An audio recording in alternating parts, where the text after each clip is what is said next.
Holy OTA changes. These are 100% going to change the meta. We're going to take a deep dive in a second, but get a feel for what we got here. We've got 1, 2, 3 bounce cards touched here in Kitty Pryde, Hitmonkey, and Spider-Ham. That is to be expected. Living Tribunal we've been talking about for several weeks, so that one to me was definitely to be expected. A little bit of the unexpected, though, was Phoenix Force already getting touched and Ghost Spider getting touched as well. Another one we did mention in our video yesterday was Magik. We weren't sure exactly how they might change that. Well, they definitely did. It's going to be really interesting to see how that one plays out. Hello, Cerebro 2. Oh, by the way, Spider-Ham. Hello, Cerebro 2. Shoot, you could even play Kitty late in Cerebro 2. So it's probably going to take some time to figure out how the meta is going to shake out, but let's look exactly what Second Dinner is saying about these changes and give some of our initial hot take opinions. So they admit to going a little heavy-handed in this week's adjustments, and they're providing a few different changes in different areas. They really value keeping things fresh and interesting, which is honestly one of the things that we've got to consider when thinking about things that they change in the OTA. It's not just about buffs and nerfs. It's about keeping it fresh, which is very important. I sort of like this comment here that ties into that. Marvel Snap itself as a puzzle that is to be solved every couple of weeks. And I definitely wouldn't want it to be any shorter than that. When the OTAs were every week, it did feel like it was a little bit too much. Bounce nerfs. Can you bounce with me? We've been talking about it for a long time. Let's see what they got to say. They said it's no secret it's been one of the best top decks, and they say here, which is interesting, we actually feel Bounce is the undisputed best deck. That is crazy for them to say that, because its matchup spread has a startlingly high number of roughly 60% matchups, and many of its cards top win percentage chart when not drawn, indicating the deck is winning with a variety of card combinations. They go on to say the strongest shell in the deck is relatively transferable. You don't need to be playing the Beast and Falcon game to have a very strong deck. That means they're going to target the cards that get shared across other versions of the archetype, which honestly, that sort of makes sense to me. The first one, Kitty Pryde. We all talked about this for a while. I didn't hope they were going to do it, but it made sense. The change goes from a 1-0 to a +2 on return to a 1-2 +1 on return. So you're guaranteed to get 2 points from her starting out, and you only get 1 point for her each time. They say Kitty is the best performing card in all bounce decks, so she's an ideal candidate to target. Her strength was even warped how many other decks approach the matchup, pushing combinations like Invisible Woman and Killmonger into the metagame.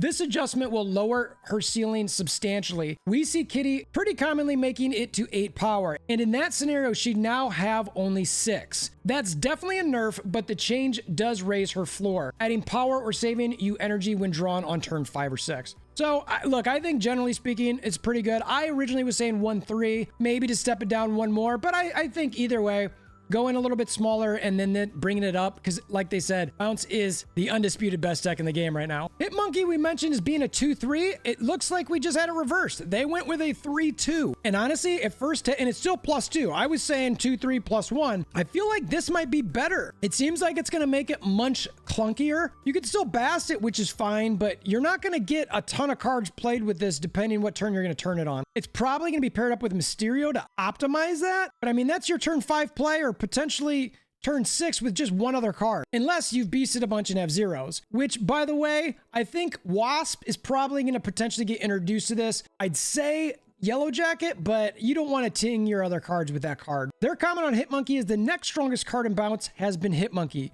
So we're tagging a nerf onto him as well. We're adding an energy to Hitmonkey for a few reasons. The first is just to weaken him.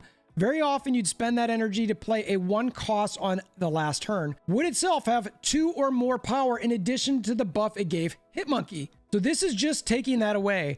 It also makes him much less efficient to play early in the game, mostly eliminating the early Hitmonkey you beast back for your more value later on. We choose this execution rather than something weirder like -2 power or buffing +1, but adding some base power because it's more elegant. And again, I think I like this one overall. Just looking at it, it seems solid. The one that makes sense and we didn't touch on at all when we were discussing these was Spider-Ham. Simple change to 2-2. Their comment here, Spider-Ham's been a generically strong card in a few decks, so it might surprise you to see it lumped in with Bounce here. However, that's the deck where it's seen the most play, and obviously. And it's also been the 3rd strongest card in that deck. Man, that's crazy. It has a number of reasonable replacements, so this is our smallest change to Bounce.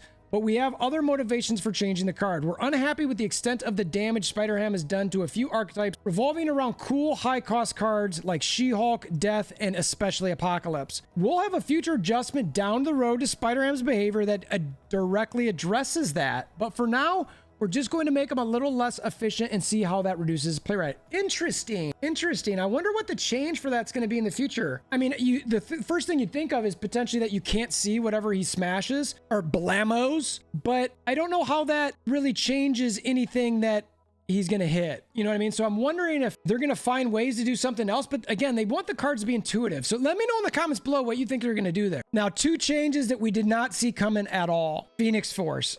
Already talked about this. 4/5 from a 5/6. This opens up Zabu. This opens up early turns for this thing, moving it around more, which I like a lot. We were worried that a 4 cost card on this when it was first released would be too strong. Now we're about to find out. And I can tell you, as somebody who's liked Phoenix Force this whole time, I'm going to jump into this right away. It's relatively unusual for us to make a change to a season pass card so soon, but Phoenix decks have been a lot weaker than we wanted overall. How dare you? That may be due to the complexity of its deck building in part, but another reason is that we made a relatively late buff to Phoenix, moving it from a 5/5 to a 5/6. Unfortunately, that ultimately introduced more weaknesses than strength to the multiple man play by making him vulnerable to Shang-Chi, which has been seen plenty of play as a primary answer to Lockjaw, Locations, and Evolve Hulk specifically. This change should heat Phoenix up for players in a big way and return multiple man to the sweet spot at 8 power. If it's a little too much gas, we'll look at cooling her down, but keeping the cost at 4. Look, I like this a lot. You know, the multiple man. Personally, I like to play Hulkbuster. I might even look into Forge. I like getting that card big because honestly, I'm going to be moving around so much. You got 1 lane to Shang. You want to carry Shang and Absorbing Man to do this, or an Iron Lad to try to pick up 3? Good luck to you.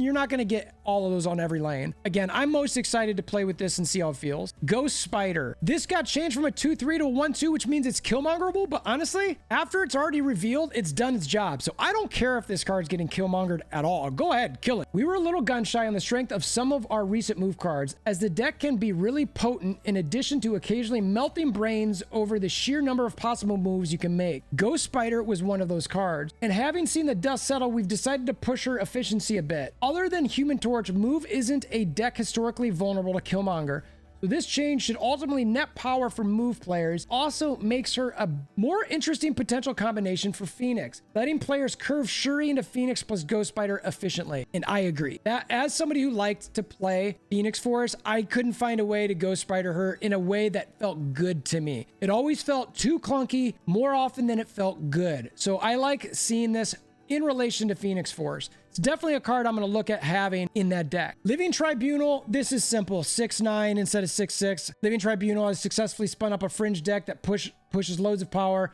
but the deck could use a little lift. That 3 power could be a huge buff to most cards, but for Living Tribunal, it plays a lot more like 1 power, which is totally the case. This change does open Living Tribunal to Shang-Chi, but his effect being active from any location helps him stay nimble against that threat. If this buff doesn't get him where he wants to go, we'll be back. I'll see. I mean, I think this is solid. It's still a difficult card to play, but I think this is the right thing to do. Yes, it's Shangable, but honestly, how often are you going to play this prior to turn 6? Or how often is someone going to anticipate this card being played in a certain location and then predicting that with their Shang-Chi and hitting it? All right, one exciting change, Magik, to a 3/2. I got to see what they say here. Ever since the nerf that knocked Magik from her perch, defining the metagame into its deepest recesses, we've been looking for a safe time to reintroduce her at a more aggressive rate. Since her fantasy and impact on the game are both interesting, this season seemed ideal to do that. With a hot new variant hitting the streets via the season pass, we're actually going to make a small behavior change to Magik in our next patch. Another change, interesting. Restoring her to being playable on turn 6, but disabling just her on reveal in that case. I've been actually asking for that. Thank you. It makes sense. There's no reason she couldn't be played on turn 6. It's just make it so her reveal doesn't work. That makes total sense. We're debuting this stat change a little early to celebrate her in time as a member of the Phoenix 5 in the appropriate season. I dig it. I like it. You're going to see her all over the place. I'm actually thinking about putting this in the Phoenix deck as well. Last change they had here is the Great Web. It's less frequent. Much like Miles Morales himself, players have been getting roped into a larger conflict than they may have bargained for with the Great Web. We think the location is pretty interesting and especially enjoy how it factors different cards and archetypes in unique ways, but we're sensitive to the frustration being a little higher than we expected. I'm keying in on this point because a lot of the other things we've talked about lately, let's not forget this. They bring it up a lot. We have a variety of location rarities, and Great Web was one of our most common. We're changing it up so that it's one of our more rare locations using the tier second only to the likes of Ego and Worldship. Makes sense to me. I dig them. I like all the changes. Molly also had a post down here that says that they fixed some of the splits that were going on. So if you're interested in the problems with those splits, they fixed that. So what do you think of these changes? I am excited to get going on some decks here. Like I said, I think that Phoenix Force is the one that I'm going to look at first. I really do want to use Ghost Spider now in that deck. I'm going to keep that Multiple Man. I'm going to keep that Shuri. I might keep the Nimrod, Hulkbuster, Heimdall, all that sort of thing. Azabu, we'll see. I mean, I'm thinking about that a little bit, bringing it in a little early and moving things around.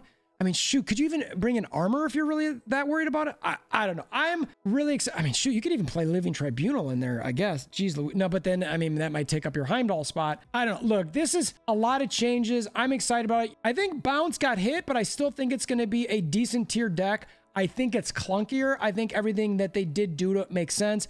I do think a zero cost card like Wasp is going to make sense now. That way you still can get another +2 on that Hitmonkey without a cost associated with it, and potentially play it late to still get a ding with your Bishop. Is it going to be the best? I don't know, but this is the thing that makes Marvel Snap so exciting, is changes to the meta like this. This OTA change, I think, knocked it out of the park because it has opened up the door for so many things to theory craft. Now, is that theory crafting going to last for 1 day? I don't know, 2 days, 3 days, 4 days? Who knows? But even if it lasts for 2 or 3 days, it then opens up the door for counters to whatever we figure out in the next 2, 3, 4 days or whatever it might be. And that's what makes these games even more fun and fresh. So let me know what your thoughts are on these OTA changes in the comments below. I'd love to hear what decks you're most excited about playing. Is Phoenix Force going to finally be looked at as a great card? I think so. I don't think Bounce is going to be as bad as people think. I think it'll still be pretty solid. I think when people look at this, they're going to go, oh my God, Bounce. I think it's still going to be decent, and it needed to be brought down a tier. If you found any of this helpful, or you want to help support the channel, please consider hammering down that like button. And until next time, I hope you have a wonderful day.